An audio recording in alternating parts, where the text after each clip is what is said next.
तो शादी के 2 दिन पहले था अपना गोंधड़ और उसी की रात थी संगीत। तो गोंधड़ में क्या-क्या हुआ, कैसे हुआ वो आपको आगे देखने को मिलेगा। हाँ, मेरा नाम प्रज्वल है और मैं वीडियो बनाता हूँ जो कि रहते हैं मज़ेदार। आपको पसंद आएगी तो देखो आगे।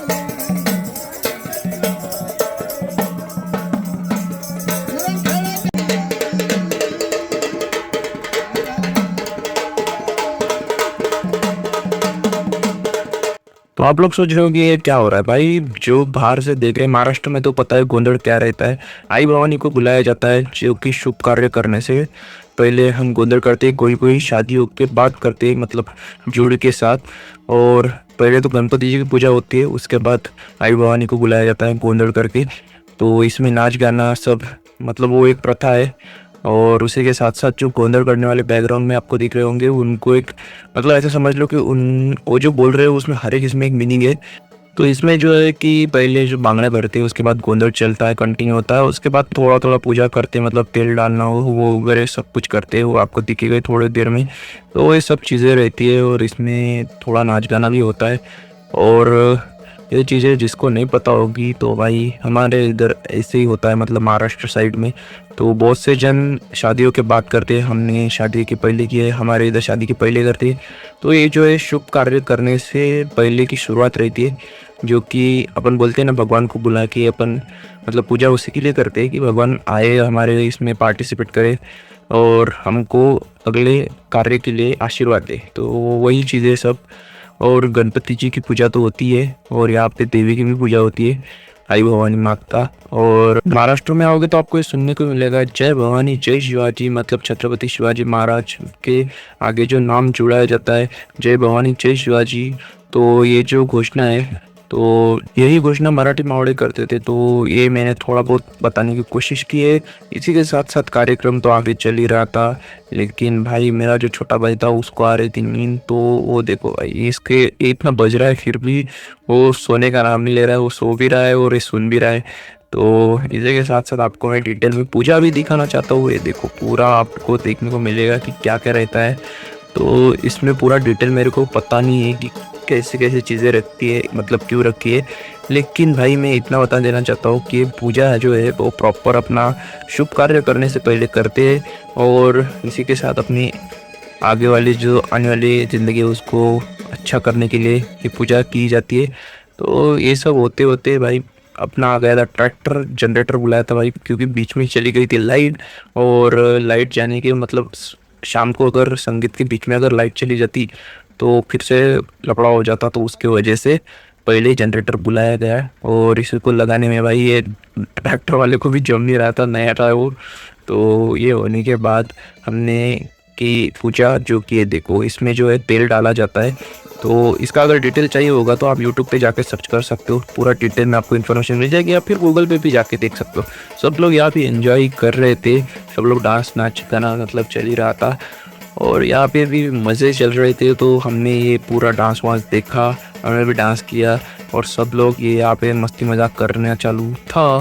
तो ये चलते चलते भाई इधर आ गई थी फुगड़ी, जो कि फुगड़ी पता नहीं होगी तो ये भी महाराष्ट्र की एक मतलब परंपरा के अनुसार है। परंपरा बोले तो फिलहाल ये क्यों करते हैं मेरे को मालूम नहीं, लेकिन ये एक ऐसे समझ लो डांस है, डांस पद्धत, जो कि हर स्टेट का एक डांस रहता है ना, वैसे ही डांस रहता है। मतलब 2 जन को हाथ में क्रॉस लगा के घूमते। तो यहाँ पे भाई सब लोग सो रहे थे सेट और अपना अपना पार्टनर सबने चुन लिया था किसको कहाँ पे बैठना है, और जो मिला उनके साथ फुगड़ी खेलना चालू किया। तो ये देखो यहाँ पे अभी अपन जा रहे पीछे, यहाँ से देखो ये फुगड़ी मतलब ऐसा हाथ पकड़ के गोल गोल राउंड घूमना पड़ता है। तो ये चीज़ें तो भाई मैं डिटेल में इसलिए बता रहा हूँ कि आगे जो भी भाई ये ब्लॉग देख रहा होगा सब लोग तो यही से देख नहीं रहे होंगे, तो उनको समझ में नहीं आएगा कि ये क्यों हो रहा है। तो बहुत से जन क्या करते हैं कि डायरेक्ट डाल देते हैं, लेकिन भाई उनको कुछ समझ में नहीं आता। मैंने जितना समझाने का प्रयास किया है, मतलब शॉर्टकट में बताने का प्रयास किया है, लेकिन अगर समझ जाओगा तो ठीक है, वरना फिर एक दिन मैं पूरा डिटेल में वीडियो बना के पूरा मैं खुद इन्फॉर्मेशन निकालूंगा फिर बनाऊंगा। तो वैसा भी कर सकते हैं अगर कमेंट आए तो, वरना फिर नॉर्मल ये चीज़ें इतना डिटेल में जाने की भी ज़रूरत नहीं है, क्योंकि अगर जितना डिटेल में जाओगे भाई वो उतना कंफ्यूज होगे। और ये देखो यहाँ पे पूरा नाच गाना चल ही रहा है। और इसी के साथ साथ पीछे भी देख सकते हो कि भाई बहन मतलब हमको भी बुला रहे थे लेकिन हम गए नहीं। हमको भाई थोड़ा ऑकवर्ड फील हो रहा था। देखो हम जो भाई लोग हैं ना सब एक साइड में बैठे, मतलब कुछ नहीं कर रहे। और इनका जो है नाच गाना है इनको कुछ फर्क नहीं पड़ता है, इनमें आराम से कॉन्फिडेंस आ जाता है। हम भाई लोगों में भाई कुछ कॉन्फिडेंस नहीं है, सब लोग इधर उधर बैठे थे अपना अपना काम कर रहे थे। तो यहाँ पे नाच गाना देखो और कैसा लगता है बताओ।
तो आगे चालू होने वाला था अपना खाना क्योंकि भूख भी बहुत लगी थी और सब मतलब कार्यक्रम खत्म होने को आया था गोंदड़ का।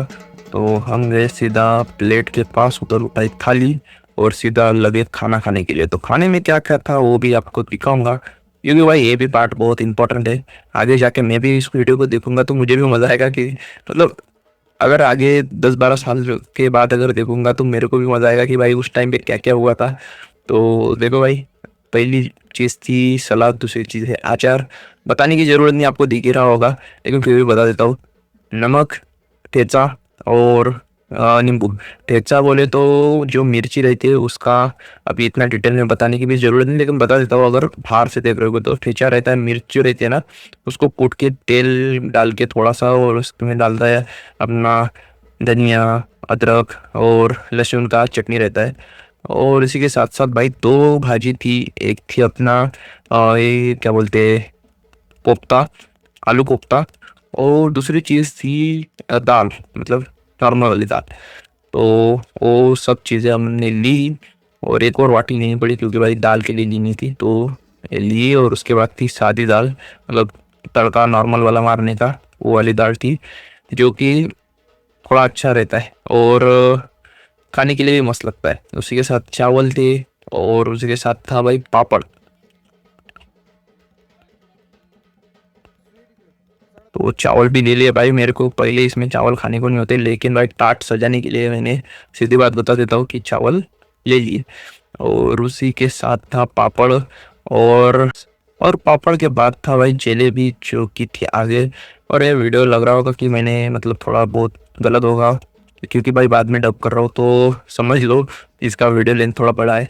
और इसके बाद चालू हो गई थी खाना खाने के बाद पूजा, जो कि हमने पूजा पूरी कंप्लीट की, लास्ट में आरती की।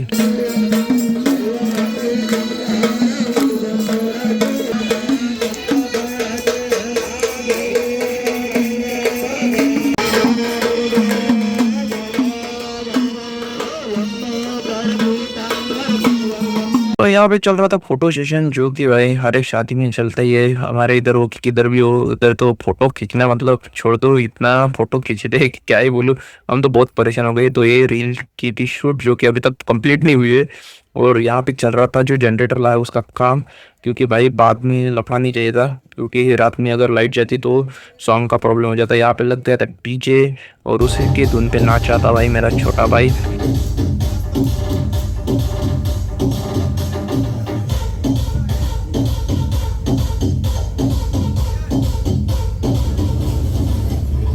तो अंदर चल रही थी भाई फोटो खींचना, मेहंदी का सेशन चालू था, तो मतलब मेहंदी वेंदी तो हो चुकी थी, उससे के साथ फोटो वोटो खींच रहे थे सब फैमिली लोग। हमारा फोटो खींचने के हो गया था तो हम भी जाके देख रहे थे भाई किसका नंबर चल रहा है। और ये देखने के बाद ये देखो मेरा भाई जो कि बहुत ही मस्त डांस करता है, क्या ही बोलो, इसके डांस बहुत यूनिक रहते जो कि मेरे रील पे भी बहुत मस्त वायरल हुए। और फिर आपको दिखाना चाहता हूँ कि घर कैसा था, मतलब कैसा डेकोरेशन किया था बाहर का। मैंने छोटे छोटे क्लिप निकाल के रखे थे भाई शॉर्ट बनाने के लिए, लेकिन अभी तक बनाया नहीं है। ये ब्लॉग ही तो देखो मैं कितने बात बना रहा हूँ। और इसी के साथ अंदर का भी डेकोरेशन देख लो कैसा था। अंदर ये झुम्बर उम्बर लगा है, इसकी भी एक फनी बात है जो कि आपको आगे देखने को मिलेगी। इस झुम्बर से हमारा बहुत खतरनाक काम होने वाला था। तो ये था भाई कल हल्दी का प्रोग्राम के लिए। और इसी के ऊपर अपन ने किया था जो क्या बोलते संगीत का डेकोरेशन। तो हम जा रहे थे ऊपर कुछ काम करने के लिए, थोड़ा बहुत काम बताया था। और भाई फेस रिकॉर्डिंग किया नहीं था, तो इसमें अपन ने फेस रिकॉर्डिंग थोड़ा बहुत किया है, इसमें बातें बातें कुछ नहीं की, इसलिए वो उसको डब कर रहे। और इसी के साथ एक और ऊपर नहीं आया तो नीचे जाने का काम मिला, सामान उठाया फिर से नीचे चले गए, क्योंकि संगीत का प्रोग्राम चालू होने वाला था और सब कुर्सियाँ उर्सियाँ सब बिठा के रखना था। और उसी के साथ आ गई भाई ये पालकी जो गजानन महाराज की रहती है। अगर गजानन महाराज जिनको पता नहीं होगा, विदर्भ में बहुत फेमस मंदिर है। एक बार यूट्यूब पे जाओ और उधर शेगांव डाल के देखो, मतलब क्या ही आपको देखने को मिलेगा, क्या संस्था है, मतलब इतना मस्त मंदिर है ना कि आप भाई उसके जैसा पूरा महाराष्ट्र में, मैंने महाराष्ट्र या पूरा इसमें ढूंढ के देखा भाई वैसा मंदिर और वैसी सिस्टम नहीं है उनकी जैसी। तो ये पालकी निकलती है हमारे इधर से, हर साल निकलती है, मतलब दूसरे जगह से आती है और पैदल वारी चलती है ना, वैसे ही। तो ये भाई इसमें थे भाई 15 से 10 ट्रैक्टर थे भाई इसमें। मतलब मैं इसको देख रहा था ना भाई, पहली बार इतनी लंबी मैंने ये देखी क्या बोलते पैदल वारी। तो इसमें भाई 200-300 के आसपास लोग थे, बहुत आगे भी थे और पीछे भी थे। हम लेट आए तो हमको आते ही जल्दी के, तो यहाँ पे पालकी थी उसका हमने दर्शन लिया है। देखो मतलब बहुत दूर तक इसमें डीजे भी था भाई, मतलब डीजे वीजे बजा के जा रहे थे। और इसी के साथ देखो पीछे बहुत गर्दी है और ये मतलब बहुत से ट्रैक्टर थे। मैंने मतलब बोला कि अभी जाने दो, संगीत का अपना कार्यक्रम चालू करने का है, तो वो अपन ने छोड़ के अपन सीधा आ गए संगीत में। अभी आपको आगे देखने को मिलेगा पूरा संगीत का डांस, लेकिन इस वीडियो में नहीं, वो देखने को मिलेगा आपको अगले ब्लॉग में, क्योंकि भाई इसके ऊपर बैठेगा मेरे को कॉपीराइट क्लेम, जो कि मैं नहीं चाहता इस वीडियो में मिले मेरे को। तो हम आगे पूरा संगीत का एक सेक्शन डालते हैं जिसमें बजेंगे ढेर सारे गाने, जिस पे लगेगा अपने को अलग अलग टाइप के कॉपीराइट। और बस आज का ब्लॉग यही सही था। तो अगर वीडियो पसंद आया तो लाइक करो, कमेंट करो, शेयर करो, सब्सक्राइब करना ना भूलना। तो मिलता हूँ आपको नेक्स्ट वीडियो में।